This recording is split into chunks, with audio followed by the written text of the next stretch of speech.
From sporting events to big-ticket movie releases, from festivals to annual ceremonies of all kinds, the COVID-19 pandemic has decimated all calendars. And now, for the first time in 75 years, world leaders will not be gathering in person at United Nations meet, which was scheduled to be held later this year.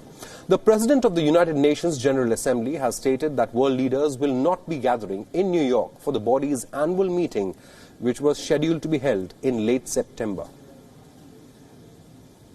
This is the first time in 75 years that 193 heads of state and government will not be coming together in the history of the United Nations, all because of the COVID-19 pandemic. World leaders cannot come to New York because they cannot come as single individuals. A president doesn't travel alone, and we don't expect, therefore, to have presidents here. They might have to have hotels. What are the nature of hotels at that time? Stuff like that. And we do not know what the medical advice will be for the country and for the city. Host government is very important in terms of what is possible. So I think what we have said is that it is my hope that within 2 weeks we'll have clarity as to the mechanics. The President of the UN General Assembly hopes to announce another format for the annual gathering in the next 2 weeks. The new format will need to incorporate speeches from world leaders on global issues during the Assembly's so-called general debate.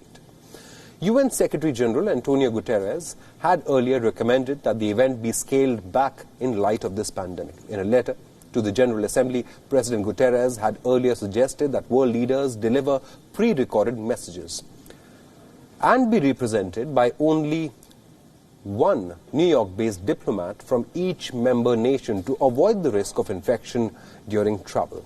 The annual meet of the UN is usually attended by government officials, diplomats and more, and is characterized by speeches, dinners and one-on-one meetings. But this year, COVID-19 has thrown a spanner in the works. For now, Muhammad-Bande said that the 75th anniversary celebration will continue throughout the year, starting the 26th of June. It seems that world leaders will mark this occasion in novel ways, just not in person.